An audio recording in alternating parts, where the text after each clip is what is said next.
Salam sejahtera, selamat pagi. Papa Gomo. Dulu Papa Gomo datang pergi Sabah, kena kuruyuk dia. Di airport dia kena kuruyuk ya. Kena kuruyuk dia di airport. Kali ini Papa Gomo tidak datang Sabah. Tapi bukan main lagi ya. Dia cakap macam-macam tentang orang Sabah. Apa Papa Gomo cakap tuh? Orang Sabah ini apa? Papa Gomo. Orang Sabah bukan anti orang Semenanjung. Kami bukan anti orang Semenanjung. Tapi kami anti orang-orang yang macam kau. Orang-orang yang merosakkan perpaduan Malaysia dengan cara kau lah, Papa Gomo. Kami anti dengan bully politik. Kenapa? Parti politik yang dari Sabah ini parti politik kelas 2 kah kau rasa? Parti politik di Sabah bukan parti politik kelas 2, Papa Gomo. Parti politik di Sabah ini adalah salah satu tunjang kepada Malaysia. Kau ingat, cukupkah syarat untuk bentuk negara Malaysia kalau tidak ada negeri Sabah? Tidak ada parti politik dari Sabah. Tidak cukup syarat itu. Tidak cukup syarat. Jadi saya sebagai rakyat Sabah, saya betul-betul menolak bully politik ini.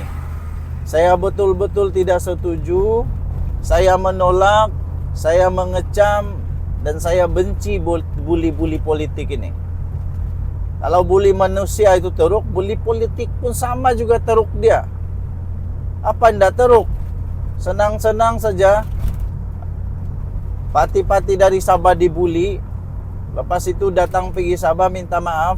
Siap bawa Tok Guru Hadi Awang, Sanusi, siapa lagi? Ramai betul diorang datang untuk tolong orang calon dia di Sabah untuk damage control dengan apa yang sudah dibuat oleh Walaun, oleh orang-orang yang berfikir orang Sabah ini masih lagi orang yang senang-senang dikasih main-main, senang-senang dibully,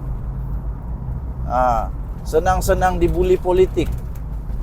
Orang Sabah, kalau kamu suka kena bully politik, teruskanlah dengan apa yang ada sekarang. Teruskan dengan pikiran kita yang biarlah, sama juga. Bukan. Ini pilihan raya kali ini, saya lihat satu-satunya peluang kita untuk referendum suara Sabah. Ini peluang kita untuk tunjukkan Sabah bukan macam diorang pikir. Kalau kita kalah lagi kali ini betul-betul membuktikan bahwa diorang cakap itu betul. Jadi tuan-tuan dan puan-puan, kalau tuan-tuan dan puan-puan tidak setuju dengan apa yang diorang cakap, kita sama-sama buat satu gelombang besar seluruh negeri Sabah. Gelombang besar seluruh negeri Sabah, kita tolak bully politik ini. Kita tolak bully politik. Kita tolak ini diskriminasi ini. Suka-suka depa no. Suka-suka saja cakap orang Sabah macam lah kami ini babal. Kami bukan babal lah, kami bukan paloi. Orang Sabah semua bijak-bijak. Jadi orang Sabah, buktikan yang kita bijak. Buktikan yang kita bijak. Kita buat satu kesatuan. Kita buat satu sehati. Kita tunjuk betul-betul diorang salah. Kita tunjuk betul-betul apa yang diorang anggap, apa yang diorang fikir, apa yang diorang cakap tentang Sabah itu salah. Salah 100%. Kenapalah diorang minta maaf? Kita tetap tolak dulu. Sudah menang, Sudah bentuk kerajaan Sabah saja punya, baru kita pikir tentang kasih maaf kah? Memanglah kita memaafkan, mengampuni. Tapi dalam konteks hari ini kita sedang mau terlepas dari bully politik ini. Kita mesti betul-betul ingat apa yang dorang bully kita ini. Berapa tahun sudah kita kena bully-bully begini. Sekejap dorang pergi hina kita, sekejap minta maaf. Bila sudah minta maaf, kita pun senang-senang saja kena pujuk. Macam terus lupa ingatan. Macam terus lupa yang kita ini pernah kena hina, kena sama ni macam-macam. Senang betul. Jadi point of my speech today is we need to reject this kind of politik. Politik bully ini kita mesti reject. Politik bully ini kita mesti reject. Politik bully ini kita mesti reject. Kita mesti hanya setuju dengan satu penyelesaian, yaitu Sabah harus ditadbir oleh semua parti dari Sabah saja.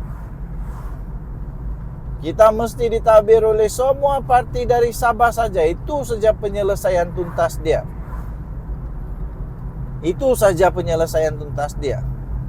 Kalau Sabah ini ditadbir oleh semua parti memang dari Sabah, asal Sabah, orang Sabah, kuasa Sabah, otonomi Sabah, semuanya dalam kawalan kita, barulah kita dapat menang apapun tuntutan kita.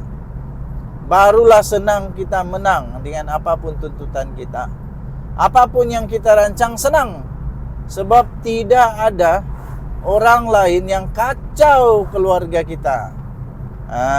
Begitu. Jadi tuan-tuan dan puan-puan yang dihormati sekalian, fikirkanlah masa depan. Fikirkanlah masa depan cucu cicit kita. Bukan hanya fikir untuk 5 tahun. Sebab kalau kali ini kita kalah, kalau kita gagal lagi, saya tidak pasti bila lagi peluang kita lain kali. Sebab selepas ini bully politiknya akan berterusan. Sebab mereka tahu bahwa orang Sabah tidak dapat bersatu hati untuk menolak bully politik. Sedih juga kalau itu terjadi kan. Jadi kita mesti tolak semua ini bully politik. Tolak ini. Pembuli politik mesti ditolak. Pembuli politik mesti di-reject. Kita usir ini pembuli-pembuli politik dari negeri Sabah. Alright, apa pendapat kamu? Tinggalkan komen juga. Jadi undilah parti yang terbaik untuk negeri Sabah, terbaik untuk keadilan, kesaksamaan, hak, martabat, maruah negeri Sabah. Kita jumpa lagi. Bye-bye.